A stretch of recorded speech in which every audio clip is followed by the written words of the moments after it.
I am pretty sure that my first introduction to monastic life was through the sound of music. The opening scene, right? The beautiful panoramic wide shot of the hills of Bavaria, the beautiful scenes, and then pretty soon the camera's focus narrows until you see Julie Andrews coming onto a meadow. And as she gets close in the camera shot, she opens her arms out wide and begins to dance. And then she sings, "The hills are alive with the sound of music." It's an iconic scene. It's a beautiful scene. And then immediately as she begins to sing, she hears the bells ringing, reminding Julie Andrews' character, Maria, the novitiate, that she should be at Mass. And so she takes off running, out of breath. She enters into the sanctuary, the courtyard of the monastery, only to encounter her sisters and the Reverend Mother, wondering, how do you solve a problem like Maria? I often wonder if Hildegard's mother didn't say, how do you solve a problem like Hildegard? Hildegard was her 10th child. If it were me, I'd be wondering, how do you solve a problem like all these children? Well, Hildegard's parents sent her to a monastery, dedicated her to God when she was just a child. Now that puts Paul's words in this letter to the Romans about a living sacrifice in a whole different category. You do know that Paul didn't intend for someone else to offer someone else as a living sacrifice. Paul is wanting each of us to offer ourselves while we are living so that we might offer ourselves to the work of God, to transform the world into what is good and perfect and the will of God. And believe me, all of that is a sacrifice. It requires us to abandon any desires or plans of our own. It also requires us to leave behind the restrictions and the limitations we may feel. It requires us to open ourselves up to thoughts, visions, ideas that are beyond our imagination. To offer ourselves as a living sacrifice to God is to open ourselves up for transformation. And all of that can be very scary.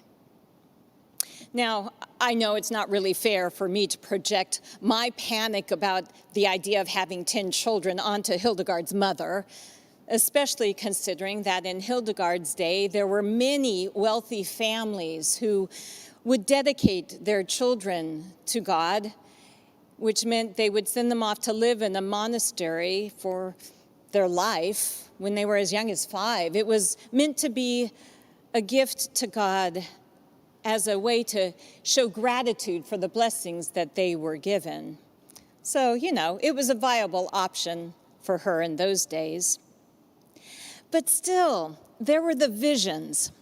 Hildegard had visions, wild and crazy visions, since she was the age of 3. I'd be worried about that if I were Hildegard's mother. Visions are not like a dream. They're more like a trance. They are like a tear in reality that exposes you to something strange and mysterious, something that alters your understanding of everything. Visions do not conform to this world. They transform. And that can be scary too.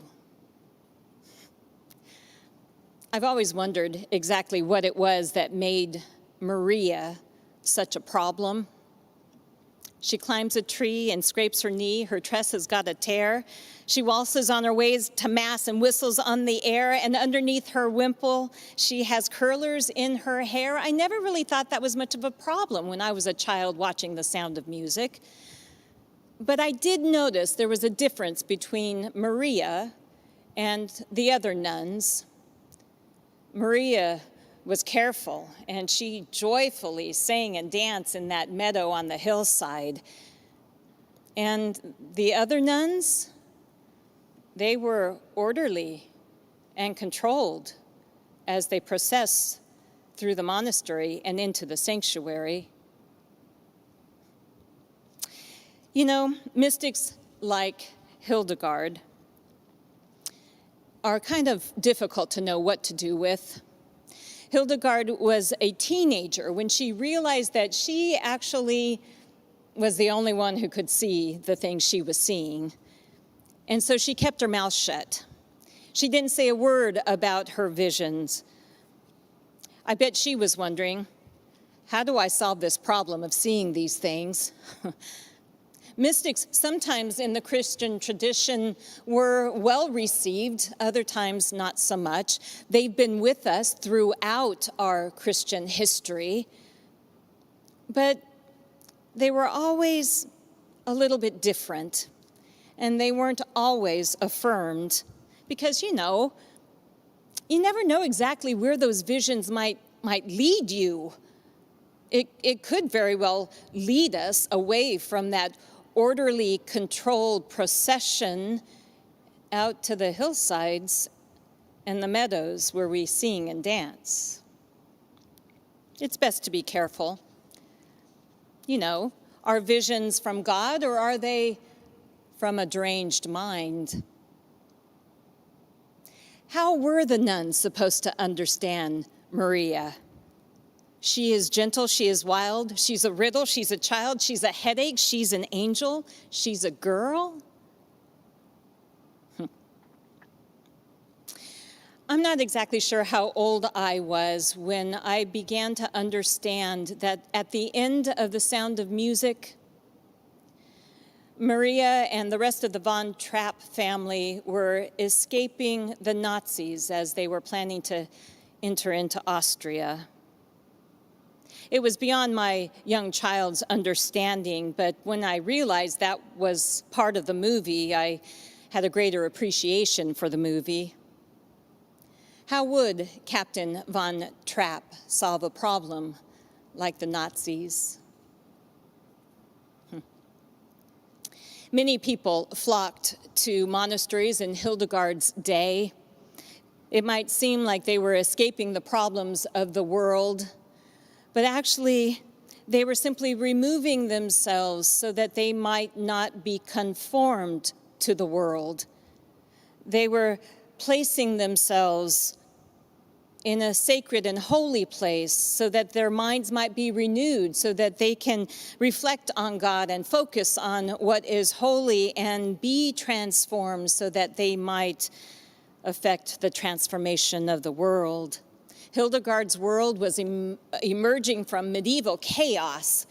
Kings were overtaking feudal lands. The Inquisition were burning heretics at the stake. The Crusaders were taking war so that they might take back the Holy Land. There were 13 different popes fighting for the chair of St. Peter until the church actually split between East and West. How do you solve problems like these?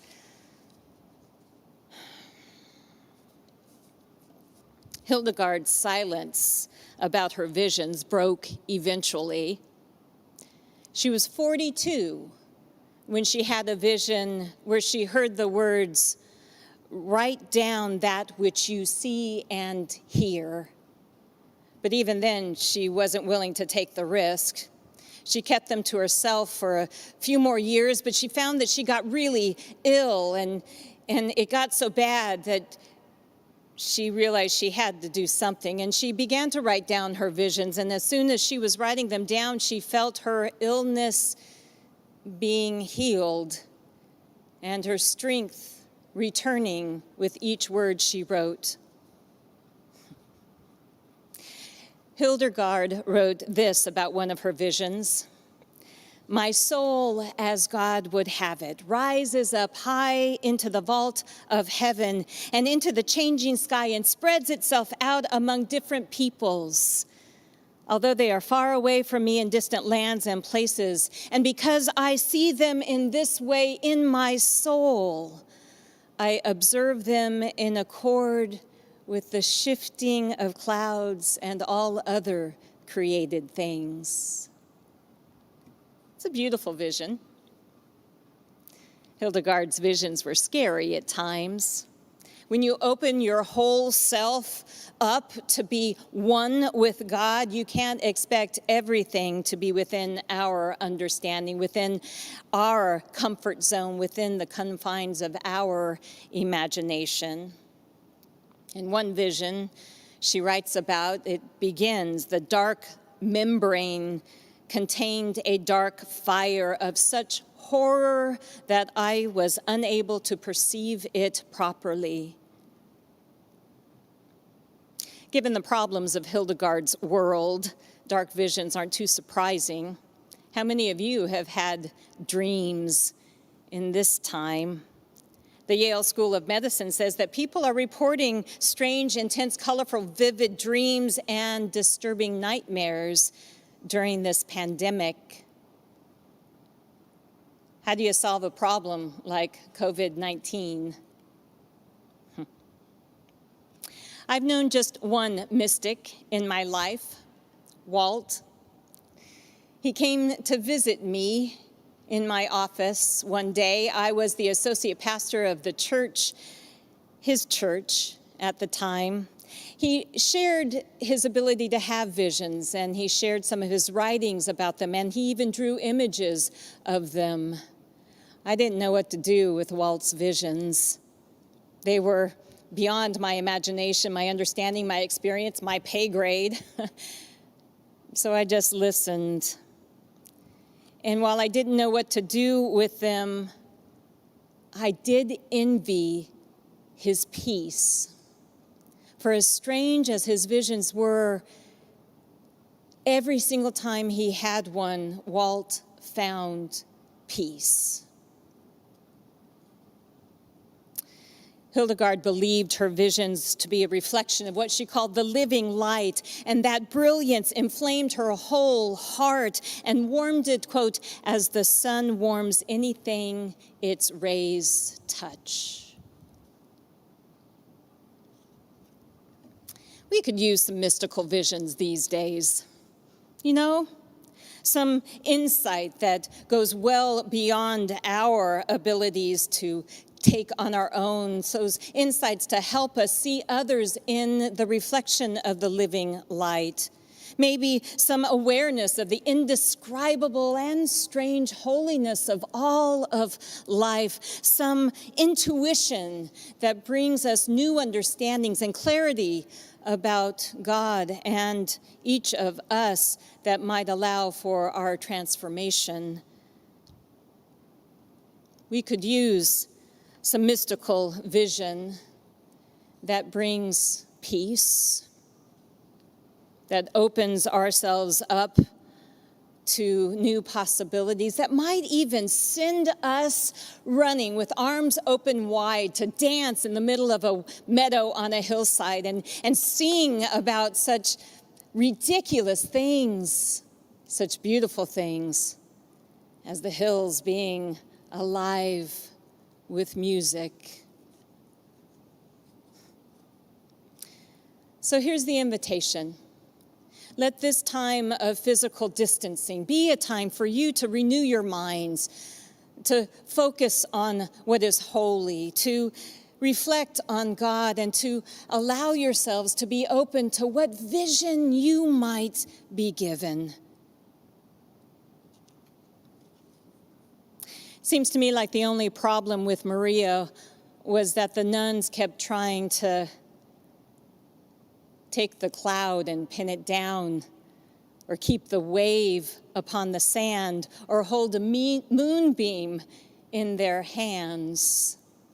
And you know, as soon as you do that, the cloud, the wave, the moonbeam is no longer a cloud or a wave or a moonbeam. And isn't it enough to transform us simply to see the cloud, the wave, the moonbeam as God sees it? I think Hildegard would say that it is. Thanks be to God for her. Amen.